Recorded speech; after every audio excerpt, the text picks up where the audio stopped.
The Xindi commander laughed at the pathetic human fleet until every ship in it vanished before his reptilian eyes.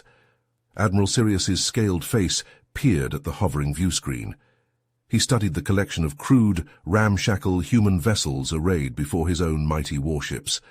Each Xindi craft was a marvel of advanced technology, sleek and massive, bristling with powerful weaponry. In contrast, the human ships looked like they were cobbled together from rusty scrap. It was almost embarrassing to be facing them down. Sirius shook his head, chuckling derisively. "Look at those primitive junkers," he said, panning his bridge crew. "This won't even be target practice," he signaled the comms officer. "Open a channel." The comms officer nodded. "Channel open, sir." Sirius faced the view screen where the scarred, grim countenance of the human commander had appeared. The alien admiral grinned toothily. "Your ships are a joke," Sirius taunted. "Scrap heaps held together with duct tape and a prayer. A single one of my vessels could obliterate your entire fleet without breaking a sweat. You're pathetic to even show up here." The human commander Vincent Parker stood firm on his bridge, gazing stone-faced at the sneering Xindi. Around Sirius, the Xindi crew snickered and laughed at Vincent and his people. "We're here because you attacked our colonies," Vincent stated flatly. "Slaughtered thousands of innocent men, women, and children. We've come for justice." Sirius scoffed loudly. "Justice? I'll give you what you really came here for, a quick death. The Galactic Council has already condemned your entire species. You were deemed unfit for membership. At best, you'll be enslaved. At worst, we'll wipe humankind from the face of the galaxy. This is your last opportunity. Lay down your weapons, and I'll grant you a merciful end." Vincent slammed his fist on his armrest, face red. He leaned forward, glaring daggers through the viewscreen. "We will never surrender to you," he spat. "This ends today, right here, right now, to the death." Sirius's eyes went cold.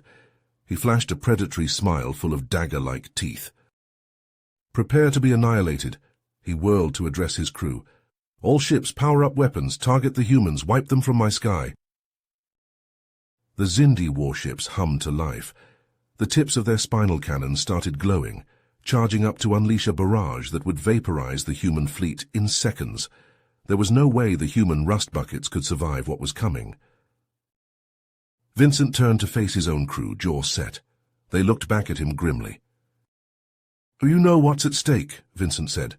"Earth, our families, the survival of our species. It's been an honor serving with you. Now let's show these scaly bastards what humanity is made of." He stared ahead at the looming Xindi fleet, their cannons aimed and ready to incinerate the humans. "All ships," Vincent barked, "commence Operation Phantom, punch it." The human ships abruptly pivoted 90 degrees and gunned their engines to full power. The Xindi watched in confusion as the human fleet rocketed forward, not in retreat, but on a direct attack run straight at the teeth of the Xindi cannons. It was suicide.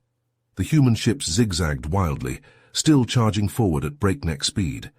The Xindi tried to retarget, but the human vessels were too fast, weaving and dodging through the enemy fleet. Impossibly, the human ships started disappearing from the battlefield, vanishing into thin streaks of light. Within seconds, every single human vessel was gone, leaving behind only empty space. The Xindi gaped in utter disbelief. Sirius shot to his feet. "Find them," he screamed. "Sensors, report, where did they go?" The sensor operator scanned his console frantically. He looked up, face pale. "They just disappeared, Admiral. No trace. They're—" The Xindi ship suddenly rocked violently. Alarms blared. The crew shouted in panic. New contacts appeared on the sensor screens all around the Xindi fleet, dozens of them, inside the formation. It was the human ships. They had jumped right into the heart of the Xindi lines. Before Sirius could even react, the first rocket slammed into his ship, tearing through bulkheads. Explosions chained through the bridge. Crewmen were thrown from their stations, shrieking. Sirius roared in rage and confusion as flames blossomed around him, and the lights winked out. The Xindi bridge was in chaos. Sparks flew as consoles overloaded and exploded. Crew members were thrown to the floor screaming. "Admiral," A panicked crewman cried out, "Our fleet! It's being torn apart!" Sirius whirled to the tactical display. Horror gripped his chest as he watched Xindi ships blinking out one by one. The human vessels were appearing out of nowhere at point-blank range, unleashing devastating volleys, then vanishing before the Xindi could lock on and return fire. "All ships, scatter and regroup," Sirius shouted desperately into the comm. "Reform the lines, concentrate fire on—" He was cut off as his ship rocked violently from another barrage. The human ships were relentless, mercilessly hunting down the Xindi vessels like a pack of ravenous wolves. On the bridge of the ISS Retribution, Vincent stood tall, an imposing figure illuminated by the flashes of weapons fire. He watched the carnage unfold on the viewscreen with cold satisfaction. "Keep hitting them," he ordered calmly. "Don't let up. I want every last one of their ships turned into dust." The human fleet moved like a well-oiled machine, dancing around the Xindi ships, blinking in and out of existence as they unleashed barrage after barrage. Their experimental jump drives, reverse-engineered from captured Xindi tech, allowed them to perform precision micro-jumps, striking the enemy's weak points with surgical precision while staying out of reach of their weapons. Xindi cruisers and battleships exploded left and right, torn asunder by the unorthodox human assault. They were completely outmatched, unable to counter the humans' guerrilla tactics. Sirius gripped the armrests of his command chair until his claws punctured the leather. He watched in growing dread as his fleet was decimated vessel by vessel. Suddenly, the tactical display showed his ship, the Xindi flagship, alone against a sea of angry red triangles. A dozen human ships had it surrounded on all sides. "Admiral, we're being hailed," the comms officer reported, voice shaking. "On screen," Sirius growled. Vincent's face filled the viewscreen, his eyes blazing with barely contained rage. "Not so funny now, is it?" the human admiral snarled. "Being outmatched, helpless, at the mercy of a lower life form. This is how our colonists felt when you butchered them." Sirius shot to his feet, roaring in defiance. "Damn you humans, if I must die, I'll take you with me." He turned to his weapons officer. "Prepare the antimatter self-destruct. We'll blow them all to—" Vincent cut the transmission. "All ships, target the flagship's engines," he barked. "Hit them with everything we've got." A storm of missiles, beams and shells converged on the Xindi flagship from every direction. The barrage slammed into the shields, setting them ablaze. The ship quaked, as if caught in an earthquake. Consoles across the bridge exploded in fountains of fire and debris. Crew members ran for their lives as smoke filled the air. "Shields failing!" the sensor operator screamed over the din of destruction. "Engines are going critical." Sirius pounded his fist on the armrest in frustrated rage. This couldn't be happening. The humans couldn't win, not like this. Not when...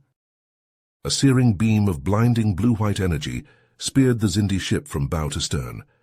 It punched clean through the crumbling shields like they weren't even there. For a split second, the entire bridge was engulfed in light. Then the flagship detonated in a miniature supernova, disintegrating into an expanding cloud of fire and debris.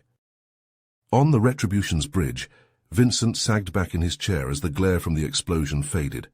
"All ships, status report." One by one, the other human captains reported in. The Xindi fleet was utterly destroyed. Nothing remained but shattered hulks and flickering fields of wreckage. It was a resounding victory, the stuff of legends.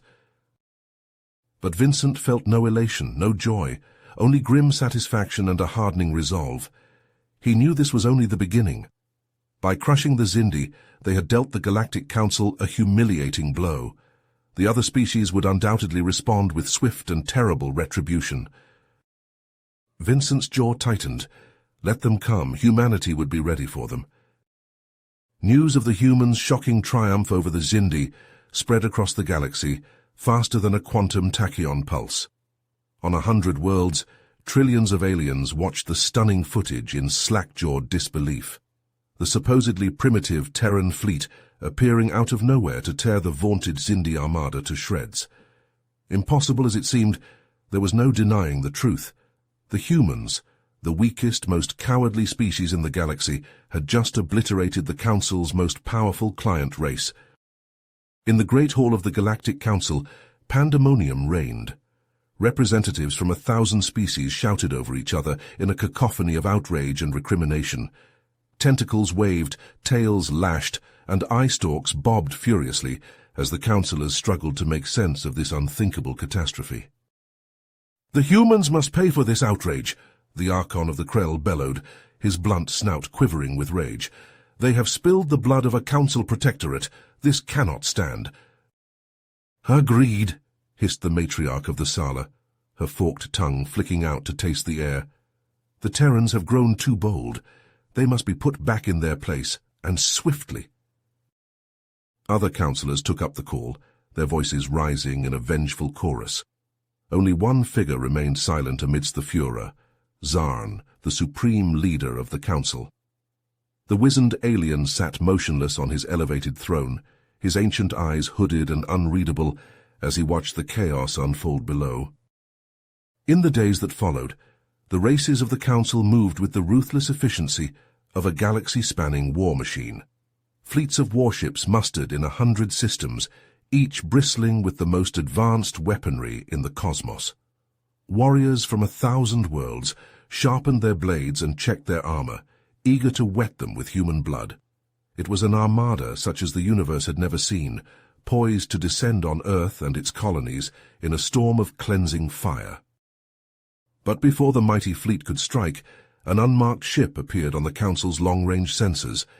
It was a small, battered-looking vessel, scarcely more than a shuttle, and it was heading directly for the Council's heavily guarded headquarters on the capital world. As the ship drew closer, it broadcast a single message on all frequencies. "I am Admiral Vincent Parker of the Terran Expeditionary Fleet. I come alone and unarmed to speak with the Council." The message sent shockwaves through the Council chambers. The human admiral, the architect of their humiliation, daring to show his face here? It was unthinkable. Many councillors demanded that the ship be destroyed on sight. Others urged caution, sensing a trap. In the end, it was Zahn who made the decision. "Let him come," the ancient alien rasped. "I would hear what he has to say." And so Vincent's ship was allowed to land.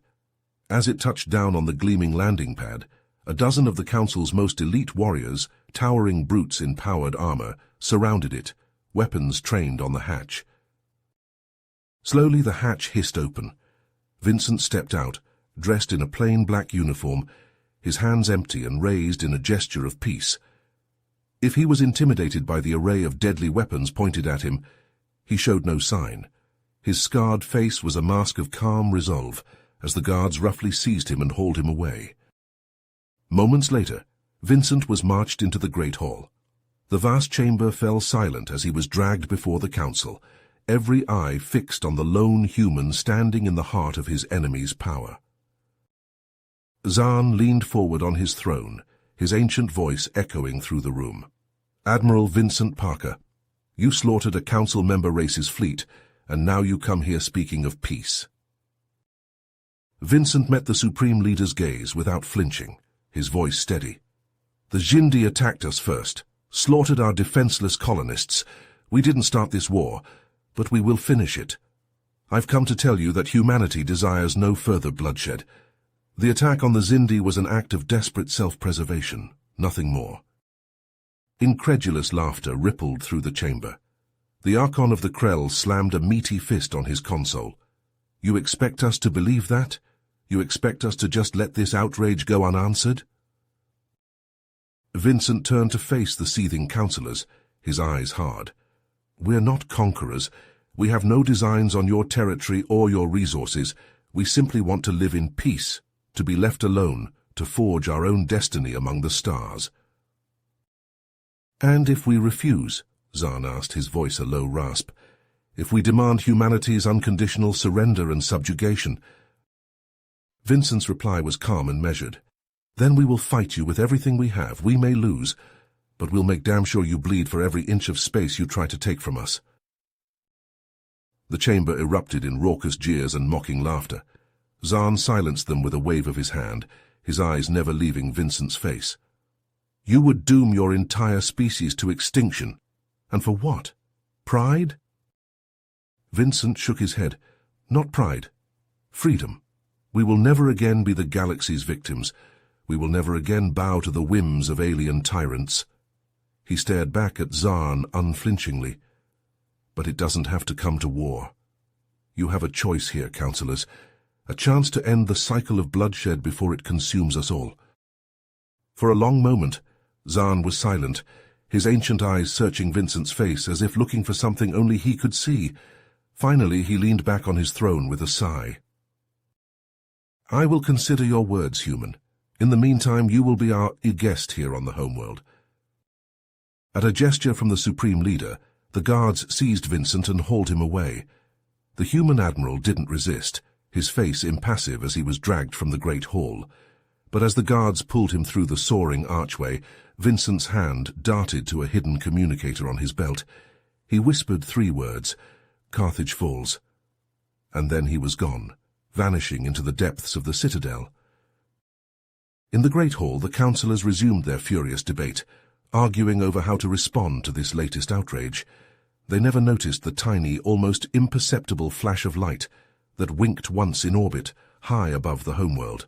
The light of a human stealth probe blinking out of existence, its purpose fulfilled. On the bridge of the ISS Retribution, light years away, a comm officer looked up from her console, her eyes wide. Sir, we've received the go signal. Admiral Parker is in position. In the command chair, Vincent's XO, Commander Lee, nodded grimly. Around him, the bridge crew stared at their consoles with hardened eyes, their jaws set with determination. Relay to all ships, Lee said. The Trojan horse is inside the gates. Commence Operation Carthage on my mark. He took a deep breath, his gaze locked on the view screen, on the distant gleam of the enemy homeworld. All ships, execute. Light years from the embattled Galactic Council homeworld, the ISS Retribution hung silently in the inky void, concealed within the swirling gases of a vast nebula. On the bridge, Commander Nora Sato stared intently at the communications console, her body tensed like a coiled spring. Suddenly, a light flashed on the console. Nora leaned forward, eyes narrowing. It was the signal they'd been waiting for, the single phrase that would set the next phase of the plan into motion. Carthage falls. Nora straightened, turning to face the bridge crew. Gone was any trace of uncertainty or hesitation. Her face was a mask of pure determination, carved from steel. It's time, she declared, her voice ringing with authority. Initiate Operation Trojan Horse. The crew leapt into action, hands flying over consoles. The Retribution's engines hummed to life, the deck plates thrumming with barely contained power. All around the ship, the rest of the human fleet stirred from hiding, running lights blinking on as reactors spooled up. In seconds, the fleet had formed up around the Retribution, a phalanx of deadly warships poised to strike. Nora took her seat in the command chair, gripping the armrests tightly. All ships prepare for FTL jump, she ordered. Destination Galactic Council homeworld. The fleet surged forward, the stars outside the viewports blurring and stretching as the ships tore open the fabric of spacetime. Faster than thought, they hurtled through the glowing tunnel of the warp conduit, crossing light years in mere moments. With a flash of distorted light, the human ships erupted back into real space, directly above the unsuspecting Council homeworld. The planet's orbital defense platforms and picket ships were caught completely off guard, their crews scrambling in panic and confusion at the sudden appearance of the enemy fleet. But Nora and her ships wasted no time. Even before the Council forces could begin to react, the human fleet opened fire, launching a massive barrage of missiles and kinetic kill vehicles. The salvo streaked towards the planet like a swarm of angry hornets, their drive flares stitching the void. Council point defense cannons swiveled to track the incoming ordnance, spitting streams of tracer fire. Missiles exploded in dazzling cascades of light as the cannons found their marks, filling space with expanding clouds of shrapnel and debris. But it was all a diversion. The real attack came a heartbeat later, as the fleet unleashed a second wave, hundreds of drop pods, each one packed with elite human soldiers encased in powered battle armor. The pods streaked through the chaos unimpeded, their ablative shells easily shrugging off the defensive fire. Trailing tails of superheated plasma, the pods knifed into the planet's atmosphere, glowing red-hot as they plummeted towards the surface. At the last possible second, braking thrusters fired, slowing the pod's descent just enough to prevent the occupants from being reduced to bloody smears on impact. The pods slammed into the ground with earth-shaking force, throwing up geysers of pulverized concrete and twisted metal. Hatches blew open with explosive charges, ramps slamming down to reveal the soldiers within. Like vengeful demons, the troopers poured from the pods, their armor glinting in the ruddy light of the planet's dying sun. They fanned out in perfect unison, weapons up and scanning for targets. There was no war cry, no bellowed challenge. The soldiers moved with the grim precision of a well-oiled machine, cutting down the first ranks of council guards before they could even raise their weapons. Grenades and satchel charges reduced defensive positions to smoldering craters. Plasma bolts and hypervelocity slugs scythed through the enemy lines, painting the walls with sprays of viscera. It was less a battle than a massacre.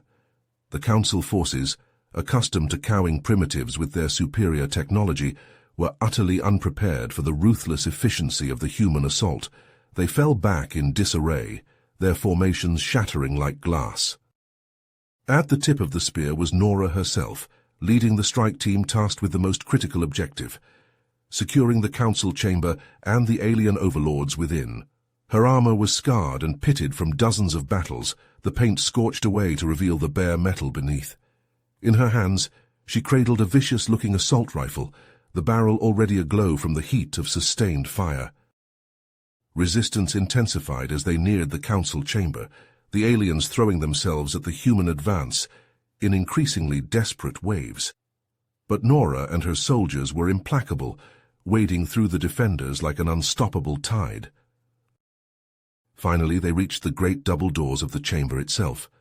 Nora didn't break stride, simply leveling her rifle and holding down the trigger. A sustained burst of plasma reduced the doors to molten slag, and then the humans were through, storming into the room beyond. The scene within defied belief.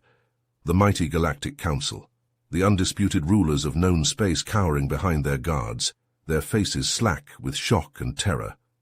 A few of the younger councillors had the presence of mind to fumble for weapons, but it was already too late. Nora's soldiers moved like quicksilver, flowing around the guards and cutting them down with merciless precision. In seconds it was over. The councillors stood ringed by a bristling hedgehog of gun barrels, all trained unwaveringly on them. Nora stepped forward, her armor's faceplate sliding open to reveal her fierce grin. She leveled her rifle at Zahn's chest, the ancient alien standing tall and impassive, even in the face of utter defeat. "Surrender," Nora demanded, her voice as hard as the barrel of her gun. "Now." Zahn inclined his head a fraction, the ghost of a smile playing at the corners of his thin lips. He raised his hands slowly, palms out. "So," he mused, his voice strangely calm, "it seems we underestimated humanity once again. Well played." He made a small gesture, and his few remaining guards lowered their weapons, standing down with obvious reluctance. Nora took another step, closing the distance between herself and the ancient councillor. Her eyes bored into his, searching for any hint of deception or defiance. She found none. Only a kind of weary resignation, tinged perhaps with the faintest hint of respect. "Where is Captain Vincent Parker?" Nora asked, her tone making it clear that it was not a request. Zahn met her gaze steadily, unflinching even as the rifle pressed against his chest.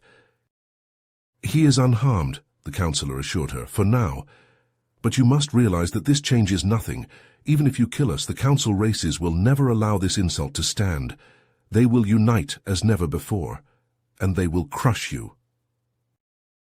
To his surprise, Nora's smile only widened at his words. Her eyes glittered with a fierce light, a kind of manic intensity that sent a chill down even Zahn's ancient spine. "Oh, we're counting on it," she said softly, and with that she reached up and tapped a button on the side of her helmet. All across the planet, in every city and settlement, massive holographic projections flared to life, casting towering images across the skylines. Everywhere, the people of the Council homeworld looked up in amazement to see the same incredible scene. Nora and her soldiers standing triumphant over the humbled forms of their once untouchable masters. When Nora spoke again, her voice boomed from 1,000,000 speakers, echoing from every building and street corner. It was translated in real time into 100 different languages, but the message was the same. "People of the Council races," she declared, "I am Commander Nora Sato of Earth. We have come to you not as conquerors, but as liberators. For too long the Council has held your lives in an iron grip, dictating your every move, stifling your freedom and potential. No more." She paused, letting her words sink in. In the streets below, confused and frightened people stared up at her towering image, transfixed. "We offer you a choice," Nora continued. "Join us in overthrowing these tyrants. Stand with us in forging a new galactic order, one based on the principles of equality, freedom, and self-determination for all species. Or remain slaves to the Council's whims and suffer the consequences." Her gaze hardened as she swept it across the billions watching planetside. "Choose wisely," she warned. "The future of the galaxy hangs in the balance." With that, she turned back to Zahn, her rifle never wavering from its aim at his heart. "Your move, Counselor," she said coldly. "Surrender or be deposed." Her eyes flashed with the promise of violence barely restrained. Behind her, the soldiers tensed, fingers tightening on triggers. "The whole galaxy is watching," Nora said softly. "So what's it going to be?" Zahn stared at Nora for a long, tense moment as her words echoed across the planet. Then slowly he lowered his hands and stepped forward, his expression unreadable. "Very well, Commander Sato," he said calmly. "I surrender, we all do." Around him the other councillors gaped in shock. A few opened their mouths to protest, but a sharp look from Zahn silenced them. Nora nodded curtly and gestured to her soldiers. "Secure them," she ordered. As the guards moved in to restrain the councillors, Zahn turned to face Nora again. "I hope you realize what you've unleashed," he said quietly. "The Council maintained order in this galaxy for millennia. Without us, there will be chaos, war, countless lives lost." Nora met his gaze unflinchingly. "There's already been war and chaos and countless lives lost because of you and your kind. It's time for a change." With that, she turned on her heel and strode from the chamber, leaving the once mighty rulers of the galaxy to be led away in chains. In the days and weeks that followed, the galaxy erupted into turmoil just as Zahn had predicted. Some council races, long chafing under the yoke of their overlords, rallied to the humans' call for freedom and self-determination. They rose up in open rebellion, overthrowing their planetary governors and declaring themselves free of the Council's rule. Other races, however, remained stubbornly loyal to the old order. They vowed to crush the upstart rebels and restore the Council to power by any means necessary. Mighty fleets clashed in the skies over 100 worlds. Armies of genetically engineered super-soldiers battled in the streets of once peaceful cities, turning them into blood-soaked ruins. Proxy wars and insurgencies flared like wildfires, as each side sought to undermine and subvert the other. The old interstellar networks of trade, diplomacy, and law that had bound the galaxy together for ages unraveled, plunging entire sectors into anarchy and strife. Amidst this maelstrom, Vincent was freed from his captivity by an extraction team led by Nora herself. They blasted their way into the black site where he'd been held and fought through the guards with merciless efficiency. When Nora kicked down the door to his cell and tore off her helmet, Vincent could only stare in amazement. "About damn time," he said with a weary grin. Nora hauled him to his feet and pulled him into a fierce embrace. "Shut up," she muttered into his shoulder. "We had to save the galaxy first." Together, they threw themselves into the fight, leading the human forces and their allies in a series of daring raids and precision strikes against key council strongholds and infrastructure. They captured shipyards and weapons depots, disabled planetary defense grids, and ignited popular uprisings on a dozen seething worlds. Step by step, system by system, the Council's hold over the galaxy weakened. The rebels' victories mounted, and it seemed that a new era of freedom and equality might finally be within reach. But then came the Nanokrieg incident. On the Krellian homeworld, a peaceful rally celebrating the rebels' latest triumph turned into a scene out of a nightmare. In the midst of the cheering crowds, a sleeper cell of human extremists unleashed a devastating nanovirus engineered to target Krellian physiology with horrific precision. Within minutes, the once jubilant Krellians began to collapse, their bodies convulsing, as the virus rewrote their genetic code at the molecular level. Organs ruptured and bones crumbled. Blood vessels burst and flesh sloughed away. The streets ran red with gore as the infected died in droves, drowning in their own liquefied innards.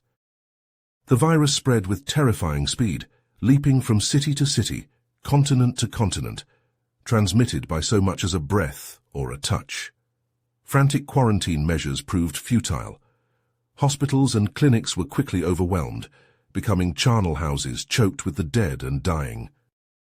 Krellian civilization collapsed in a matter of days, its population ravaged, its great cities turned into mausoleums. Billions perished in agony as the nanovirus scoured their world clean of life. It was a genocide on an unimaginable scale, a crime against sentience itself.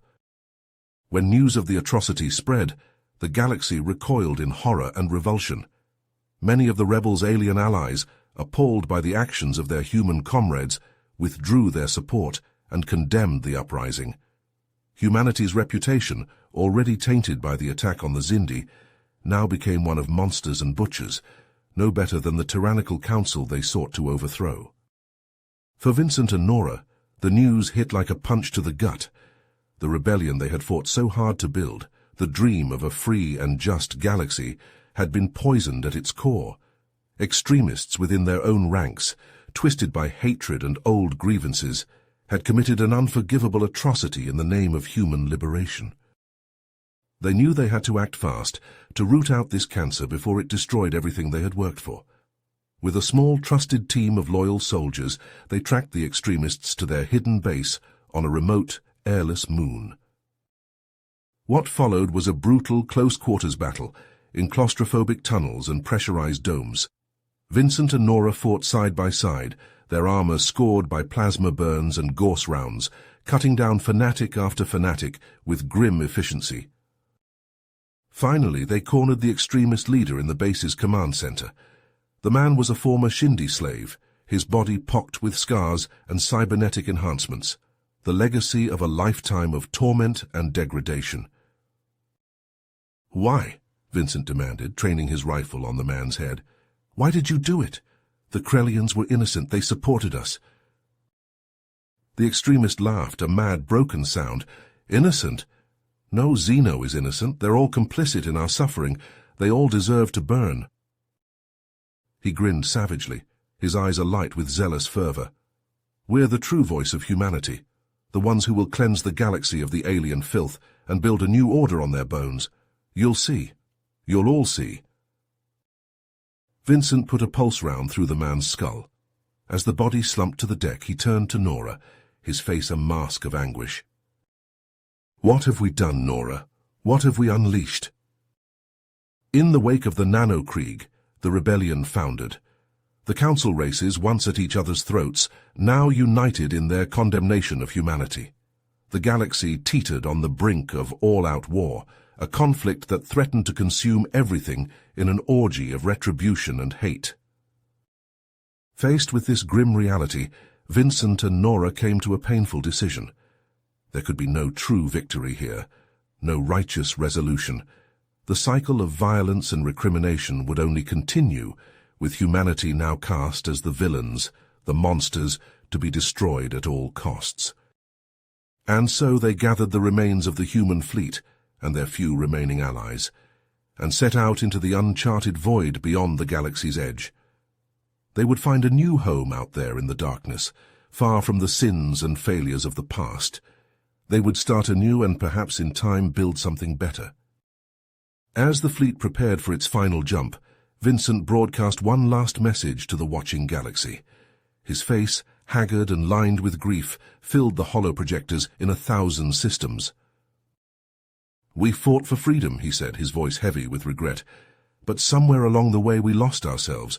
We became the very thing we hated. And so, we choose exile. Let the galaxy find its own path, for good or ill. We wash our hands of it." With that, the human ships vanished into the boundless dark, leaving behind a fractured and reeling galaxy. In their wake, the old order crumbled, the once mighty council reduced to a squabbling collection of bickering factions and would-be warlords. New powers rose to fill the vacuum, alien empires and breakaway republics carving out their own domains amidst the ruins of the old. The future was uncertain, a tangle of shifting alliances and ancient grudges, of simmering conflicts and uneasy truces. But beyond the galaxy's edge, a new chapter was beginning. The human fleet ventured forth into the vast, uncharted expanse, chasing the promise of distant stars and virgin worlds. They had lost much, and the scars of the past would linger long, but they were free now, the masters of their own destiny at last. The age of the Council was over. The age of humanity's galactic legacy, for better or worse, had begun. You have reached the end of the story. If you enjoyed this story and want to support us, please leave a like and subscribe to our channel, and for every comment that says 88, I will heart every single one of them. Thank you for your time.